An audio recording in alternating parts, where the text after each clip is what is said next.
Hi, my name is Alan Bayert, and I'd like to show you an 8-minute description of what I call encountering God through the arts. One of the purposes of going to church is to encounter God in a community as a congregation where we can learn from and support one another. As Christians, we believe that the Holy Spirit speaks to us in a variety of ways, which primarily includes, but is not limited to, the scriptures and church tradition. If we believe that God is still speaking to us today, I think one additional place to seek God's voice is in the arts, meaning movies, books, plays, poetry, art, and photography. In other words, wherever people have attempted to express their understanding of life and transcendence through things they have made. What I'm going to suggest here is a program where a congregation and its visitors gather together to discern what God might be saying to us in various forms of art. I should emphasize that this would be in addition to, and not a replacement for, listening to God's voice in the scriptures.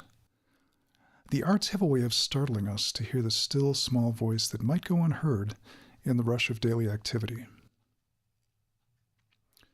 One of the needs this could begin to address is the human longing for connection.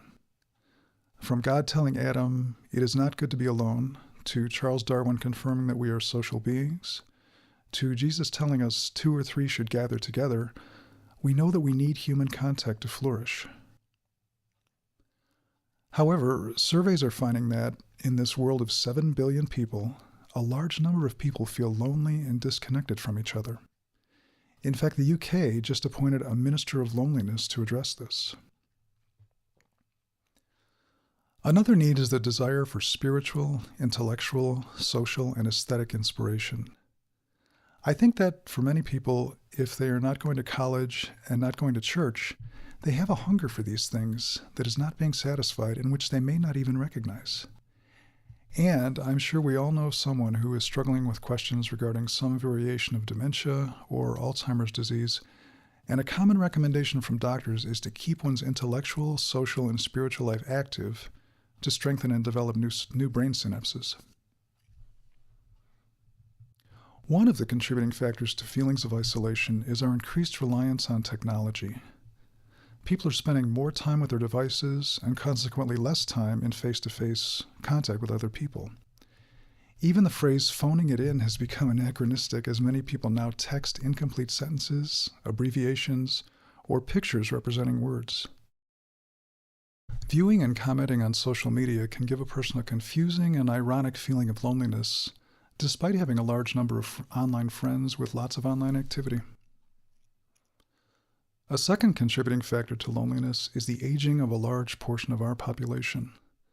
Loneliness is especially acute among millennials, but the group I'm most familiar with is baby boomers, who are now aged 54 to 72 and comprise 25% of the U.S. population.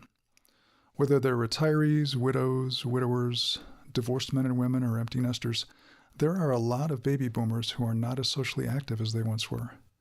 And this is at the time of life when they're thinking more about the meaning of their own lives and those of their children and grandchildren. A third factor is the church is not everyone's thing, or as Max Weber described it, some people are religiously unmusical. This, of course, can be for a variety of reasons. They may have had a bad experience in the past and are now wary and disillusioned of organized religion, or they may consider themselves spiritual but not religious and feel they don't need a church, or they may have only been exposed to the loudest voices of Christianity in the media and are unaware of the depth, richness, and variety of the Christian tradition. There are many ways to address the problems of loneliness and the need for inspiration. One way I'm suggesting is through facilitating regular face-to-face discussion groups. As I said before, there are people who would not normally set foot inside a church for various reasons. So when I say non-threatening, I'm seeking to attract the religiously unmusical, the wary, the disillusioned, and the spiritual but not religious people who would probably not attend a Bible study or a church service beyond a wedding or a funeral. If God is still speaking, part of our adventure is in recognizing the infinite number of clues, hints, and evidence of God all around us, and seeing how other people, both secular and religious, have wrestled with the meaning of life through their art is one path toward understanding each other and ourselves. When I say the arts, I'm thinking of movies, books, poetry, music, art, and photography. Two examples might be viewing and discussing what critics consider to be the top 10 films of all time, or reading and discussing books in the Western canon that are probably on everyone's bucket list. Humans have been painting and making music for 40,000 years, writing for 4,000 years, and making movies, which combine several art forms, for over 100 years. So this is an invitation to a larger conversation and discovery of how God speaks to other human beings, regardless of their religious orientation, and finding truth wherever it is to be found. One of the first steps would be determining who in the congregation might like to participate in one of these discussion groups. We could target a specific age group such as millennials, baby boomers, or retired people.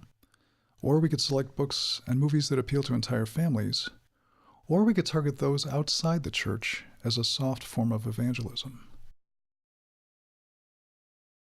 In deciding what works of art to study, we would evaluate the needs, interests, and demographics of the congregation.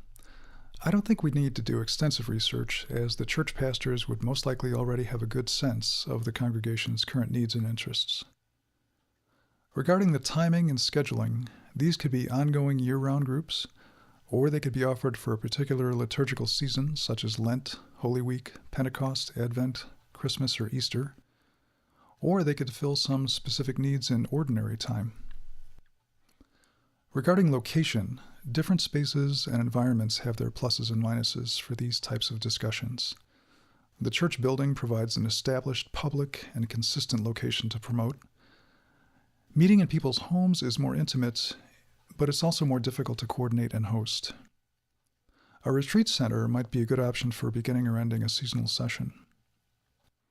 How this is communicated is important and can be done in several ways. In print, group meetings could be communicated via the church bulletin, an e-blast, individual emails or texts, the church website or Facebook page, regular mail, and posters in the church and local businesses. But more importantly, this needs to be communicated in person and via word of mouth through methods like a Sunday morning announcement in the service and by having a table at Sunday coffee hour while people mingle. My role will be to start whatever kind of group makes sense and most likely to succeed based on the needs, interests, and demographics of the congregation, as determined through our combined experience. I will plan an overnight retreat to conclude one of the seasons. I will seek out the most enthusiastic, best organized participants for future leaders, and I will set up the next 6 months of books and movies to discuss. Thank you for the time you took to listen to this. I'm happy to discuss these ideas and my experiences either in person, I live in Wheaton, or on the phone. Thank you.